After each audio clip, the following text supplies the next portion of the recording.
A very good evening student, this is Pooja here. Welcome to e commerce zone. जैसा कि आप जान रहे थे, हम लोग क्लास 12 का इकोनॉमिक्स चैप्टर 2 पढ़ रहे थे, अर्थव्यवस्था एवं उसकी केंद्रीय समस्याएं, जहां पे मैंने पिछले क्लास में प्रोडक्शन पॉसिबिलिटी कर्व जो है ना कि उत्पादन संभावना वक्र जो है मैंने डिस्कस किया था।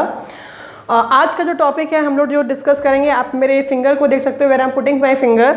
When does PPC take shape of a straight line, मतलब जो प्रोडक्शन पॉसिबिलिटी जो कर्व है, शॉर्ट में पीपीसी बोलते हैं इसको, वक्र कब एक सरल रेखा की आकृति लेता है। सॉरी, एक चीज़ मैं जरूर बोलना चाहूँगी वीडियो स्टार्ट करने से पहले, अगर फर्स्ट टाइम आप इस चैनल पर आए हो ई कॉमर्स जोन में, तो आप सब्सक्राइब कर लीजिएगा और बेल आइकन पे प्रेस कर लीजिएगा, क्योंकि जो भी वीडियो बनती है, लेटेस्ट वीडियो इंग्लिश की हो या बीएमटी की हो या अकाउंट्स या इको की हो, वो सारे आपको अपडेट मिल जाएंगे। ठीक है।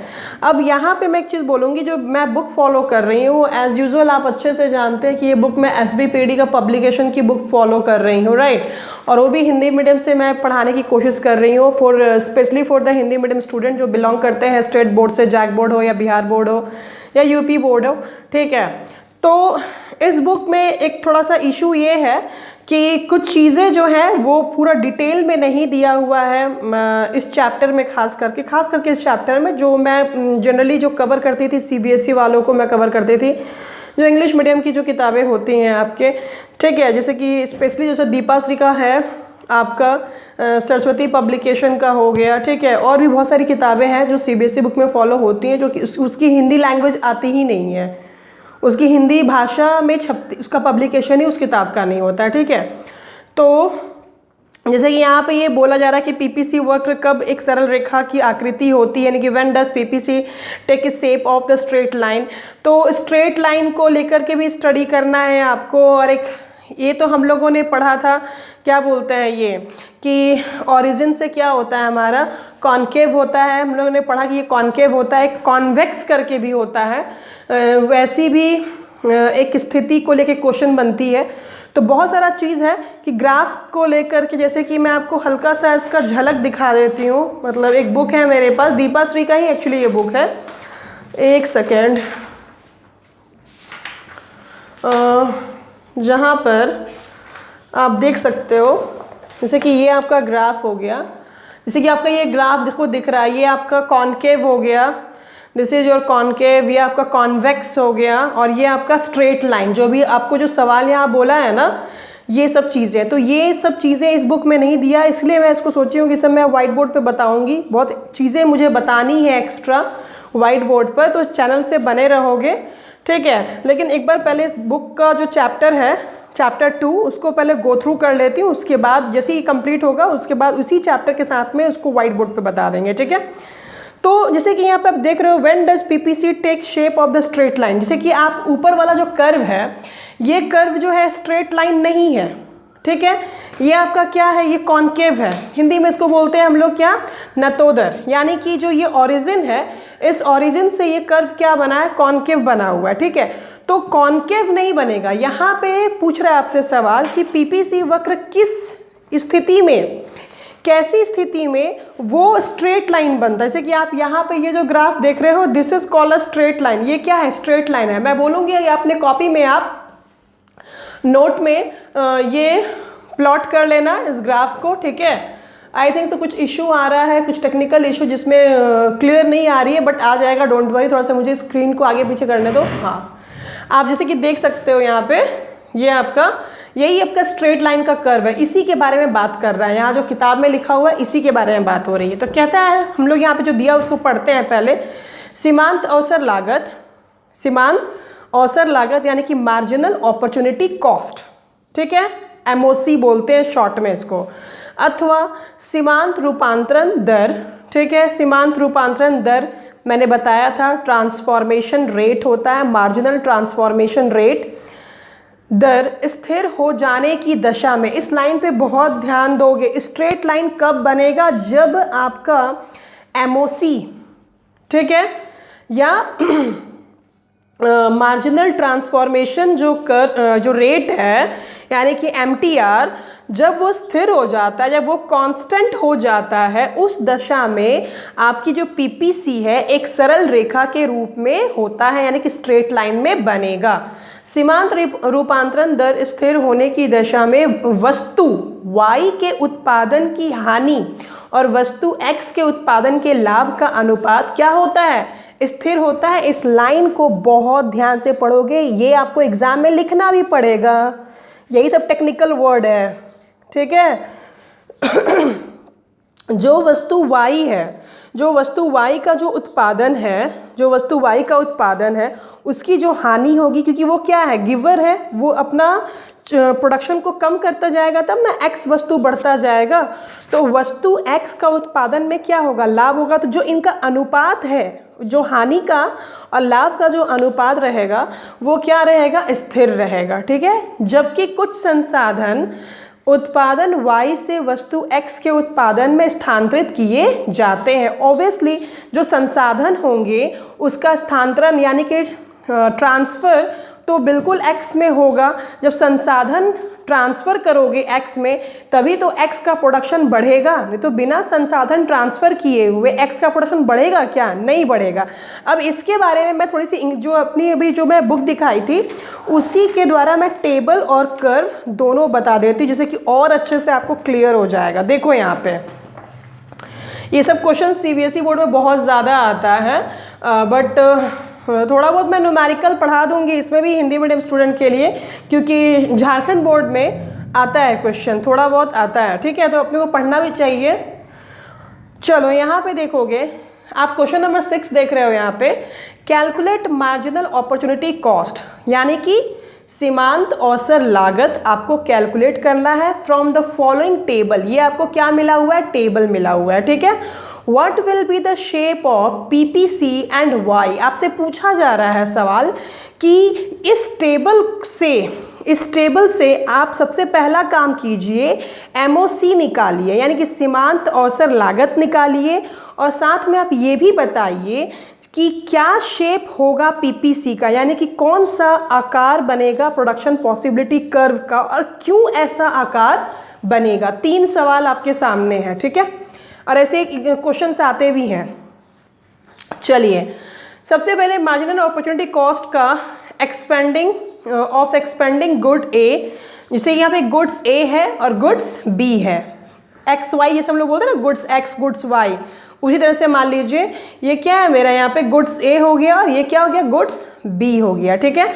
अब देखो यहाँ पे amount of goods B given up, ध्यान से देखना, हम लोग पिछले क्लास में मैंने फॉर्मूला भी बताया था, मैं दिखा देती हूँ वो हिंदी में जो फॉर्मूला था, देखो यहाँ पे मैंने पढ़ाया भी था। ये उत्पादन संभावना वक्र का जो ढाल है वो कैसे बनेगा, Y वस्तु की छोड़ी गई मात्रा, दिख रहा है, बटा X वस्तु की प्राप्त की गई मात्रा, जिसको यहाँ पे डेल्टा Y और डेल्टा X लिखा गया, ठीक है। यही सेम चीज़ें यहाँ इंग्लिश में लिखी जा रही हैं कि amount of good be given up, given up मतलब होता है छोड़ना, ठीक है। तो आपके बेहतर के लिए मैं एक काम करती हूँ, यहाँ पे Y कर देती हूँ, ये मेरा गुड्स Y हो जाएगा, कंफ्यूजन नहीं रहेगा, और ये मेरा क्या हो गया, गुड्स X रहेगा, ओके। और amount of goods A gained, ठीक है, हमेशा जो त्यागेगा उसको न्यूमरेटर में रखना है, यानी कि अंश में रखना है, और जो फ़ायदा, जिसको फ़ायदा हो रहा है उसको हमेशा डिनोमिनेटर में यानी कि हर में रखना है। इस चीज़ का ध्यान हमेशा रखोगे, ये फॉर्मूला है, ठीक है। अब आपको MOC निकालना है। MOC निकालने का सिंपल सा तरीका है, 3 कॉलम बनाइए, गुड्स A, गुड्स B और मार्जिनल अपॉर्चुनिटी कॉस्ट MOC, ठीक है। अब देखो मैं इसको थोड़ा सा एक कॉपी में ही बता देती हूँ जहाँ पे आपको आसानी होगी, क्योंकि यहाँ पे थोड़ा सा आपको दिक्कत होगा और इसको समझाना मुझे बहुत ज़रूरी है बेहतर तरीके से आने वाले। चलो देखो यहाँ पे 3 कॉलम बनाओ, कॉलम दिखा, थोड़ा सा मैं स्क्रीन छोटा कर देती हूँ। चलो एक में मैंने रखा गुड A क्या है मेरा, वो एक्चुअली X है, और दूसरा क्या है गुड B, ये क्या है मेरा Y है, और तीसरा कॉलम मेरा MOC दिख रहा है यहाँ पे, पहला यहाँ पे ये गुड ए जो है वो क्या है, 0 है, मतलब बिल्कुल भी गुड्स ए का प्रोडक्शन नहीं किया जा रहा है, ठीक है। और गुड्स बी का प्रोडक्शन कितना हो रहा है, 50। तो यहाँ पे आपका एमओसी नहीं निकलेगा, यहाँ पे आपका एमओसी नहीं निकलेगा क्योंकि इसके ऊपर कुछ है नहीं ना, तो यहाँ पे पहले में एमओसी नहीं निकलेगा, इसलिए यहाँ पे एमओसी क्या रहेगा, डैश रहेगा, ठीक है। फिर आपके टेबल में क्या दिया हुआ था, 1 2 3 4, यहाँ पे 50 था, 45 है, फिर 40 है, फिर 35 है, और फिर कितना है, 30 है, ठीक है। क्लियर है, यहाँ पर आपका ये इन्फॉर्मेशन था। अब हमको एमओसी निकालना है, तो एमओसी का हमने क्या फॉर्मूला देखा था, जो गिवन अप है, गिवन अप बटा गेन्ड, GAINED गेन, या फिर इसको हम बोलेंगे डेल्टा वाई बटा डेल्टा एक्स। तो डेल्टा वाई कैसे निकालते हैं, पहले इसको आप सीखो, डेल्टा वाई निकालने का तरीका क्या है वो आप सीखिए। ये जो 50 है ना और ये जो 45 है, तो 50 में से माइनस करेंगे 45 को, 50 में से माइनस करेंगे 45 को। मैं थोड़ा सा और छोटा कर देती हूँ स्क्रीन जिससे कि वो अच्छे से दिख सके। 50 में से माइनस करेंगे 45 को, ठीक, और 1 में से माइनस करेंगे 0 को। ये मतलब उल्टा होगा, इस तरह से होगा।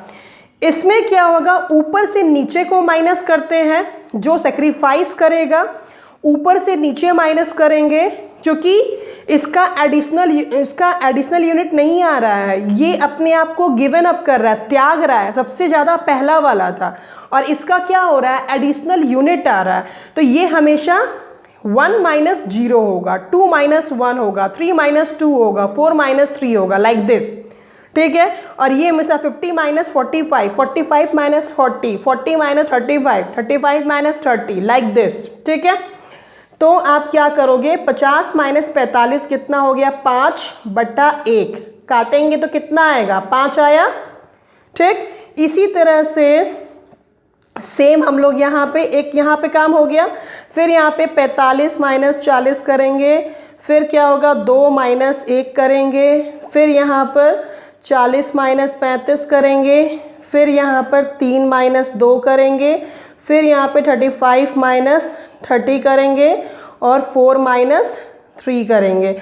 आप सबका कैलकुलेशन करके देख लो, सब में आपका 5 5 आएगा। आप देखो 5 5 5 5, आपका एमओसी क्या आ रहा है, कांस्टेंट आ रहा है, दिख रहा है यहाँ पे, ठीक है। तो आई होप सो आपको यहाँ पे क्लियर हो गया होगा जो आपको यहाँ बोला जा रहा है। मैं स्क्रीन को बड़ा कर दे रही हूँ, देखो यहाँ पे जो लाइन यहाँ बोली जा रही है कि सीमांत अवसर लागत अथवा सीमांत रूपांतर दर स्थिर हो जाने की दशा में उत्पादन संभावना वक्र PPC एक सरल रेखा के रूप में होता है। तो आप देख सकते हैं यहाँ पे अभी जस्ट मैंने बताया, जो आपका एमओसी है वो सारा क्या आ रहा है, 5 5 5, ये स्थिर आ रहा है। एमओसी क्या आ रहा है, स्थिर आ रहा है, ठीक है। क्यों, क्योंकि जो वस्तु Y के उत्पादन की हानि, वस्तु Y के उत्पादन की हानि कितनी हो रही है, 5 5 5 5 हो रही है, ठीक है।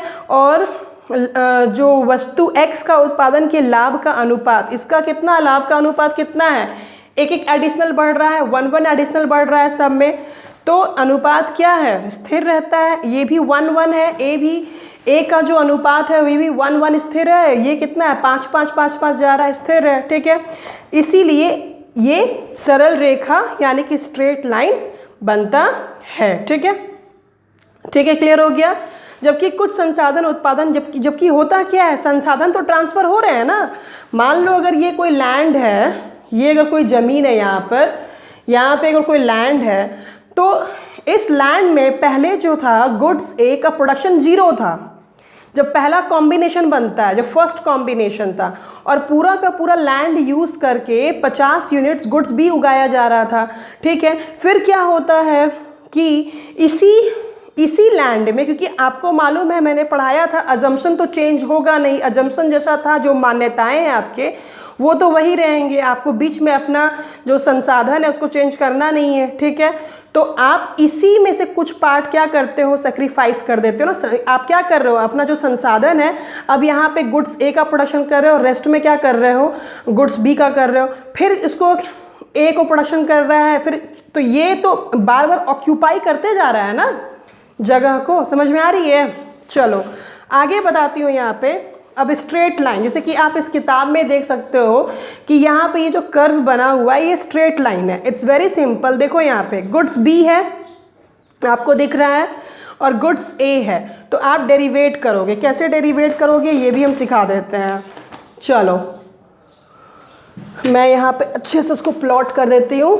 देखो आपने एक ग्राफ लाइन बनाया x, आपने ये y बनाया, ठीक है, ओके, ठीक है।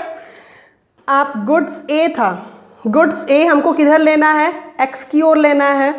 जो गुड्स ए लेना है वो किधर लेना है, x की ओर, ठीक है, क्योंकि गेन कर रहा है। और गुड्स y हमको किधर लेना है, गुड्स बी किधर लेना है, y की ओर लेना है। क्लियर है? ठीक है। अब देखो यहाँ पे प्लॉटिंग करना इज़ वेरी सिंपल। जैसे कि इस किताब में क्या किया है, यहाँ कुछ लिखा नहीं है। जैसे यहाँ पे क्या है, कुछ भी नहीं, बस जीरो यहाँ पे लिख दिया गया है, goods A and goods B, और एक बस लाइन खींच दी गई है। एग्ज़ाम में आपको ऐसे करने की ज़रूरत नहीं है, आप बहुत आराम से काम करोगे। अब अपना आराम से प्लॉटिंग करो। गुड्स ए यहाँ पे तो ज़ीरो होगा, वाई के लिए भी ज़ीरो, एक्स के लिए भी ज़ीरो, और बहुत ही अच्छे से स्केल को यूज़ करोगे सेंटीमीटर के बेस पे। ये नहीं कि यहाँ पे 1 लिख दिया और यहाँ पे 2, फिर यहाँ पे 3, ऐसे नहीं। अब अपना स्केल का जो प्रॉपर सेंटीमीटर लेना है, जिससे आप क्लास 9-10 में कोऑर्डिनेट ज्योमेट्री बनाते थे, द सेम टू सेम जो निर्देशांक ज्यामिति जो क्लास 9-10 में बनाते थे, सेम टू सेम हमको काम करना है। 1 2 3 4, ठीक है, हो गया। फिर यहाँ पे आप ले लीजिए 10 20 30 40 50, हो गया। तो ज़ीरो पे कितना था, 50 है। यहाँ पे x मेरा कितना है, 0, y कितना है, 50, ठीक है। 1 पर कितना है, 45। तो इनके बीच में आएगा। स्केल से अच्छे से प्लॉटिंग कर लोगे, हो गया, ठीक है। फिर 2 पे कितना है, 40। 2 पर कितना है, 40 है, थोड़ा बहुत आगे पीछे because I am not using scale now, ठीक है। 3 पर कितना है, 35। 3 पर कितना है, 35, ठीक है। 4 पे कितना है, 30। 4 पर कितना है, 30 है। तो देखो आपका जो लाइन होगा इस तरह से, ये क्या होगा, स्ट्रेट जाएगा। इस तरह से क्या होगा, ये स्ट्रेट जाएगा। आपका ये जो लाइन है वो ऐसे करके स्ट्रेट जाएगा। समझ में आ रही है बात? स्केल पे अगर प्लॉट करते हैं आप तो आपका सही हो। जैसे कि मैंने यहाँ पे 10 20 30 40 50 लिया बिकॉज मेरे पास जगह नहीं था। आप चाहते तो 5 करके ले सकते थे, 5 10 15 20 25, लेकिन वो कुछ ज़्यादा ही बड़ा भी हो जाता। तो जैसा चाहो, लेकिन देखो आपका लाइन यहाँ पे क्या है, पूरा स्ट्रेट लाइन है। ये क्या है, स्ट्रेट लाइन। तो आप एग्जाम में ऐसे भी बना सकते हो और इसका नाम लिख दीजिए P1, ठीक है, क्लियर है। बस इसी चीज़ को, और आपकी ये PPC कर्व क्या है, ये जो PPC है वो कौन सा कर्व है, ये स्ट्रेट लाइन है। तो आई थिंक सो ये जो क्वेश्चन है यहाँ पर, ये क्वेश्चन एक्चुअली बहुत इंपॉर्टेंट था। जब ये किताब में दिया तो मेरे को रहा नहीं गया, मैं जो कि नहीं, अपने को इंग्लिश मीडियम का कुछ जो बुक्स है CBSE पैटर्न का मुझे यूज़ करना पड़ेगा, नहीं तो फिर आपको क्या होगा कि आपको अधूरा ज्ञान मिल जाएगा। अगर मैं पूरा अगर सिर्फ इसी बुक पर डिपेंड रहूँगी तो my dear, openly I am saying you, बहुत प्रॉब्लम हो जाएगी। आपको जो नॉलेज मिलेगी वो अधूरा मिलेगा। और इकोनॉमिक्स में अधूरा नॉलेज बहुत, इवन इकोनॉमिक्स का कोई भी सब्जेक्ट में अधूरा नॉलेज बहुत खतरनाक होता है, डेंजर होता है, ठीक है। और फिर चीज़ें आपको बहुत टफ लगने लगेगी। तो आई थिंक सो ये जो सवाल था, अब आपका ये सवाल क्लियर हो गया होगा। मैं बोलूँगी कि जो मैंने बताया उसको नोट्स बना के रख लेना, ठीक है। अब देखो यहाँ पर नेक्स्ट अपने को वीडियो में पढ़ना है, लंबी हो जाएगी वीडियो, बस मैं बता देती हूँ इस वीडियो में क्या पढ़ना है अपने को। शिफ्टिंग, रोटेशन और प्रोडक्शन पॉसिबिलिटी का बहुत इजी टॉपिक है, बहुत आराम से समझ में आ जाएगी, ठीक है। मैं बताऊंगी इसके बारे में बहुत अच्छे से। So thank you so much and God bless you all.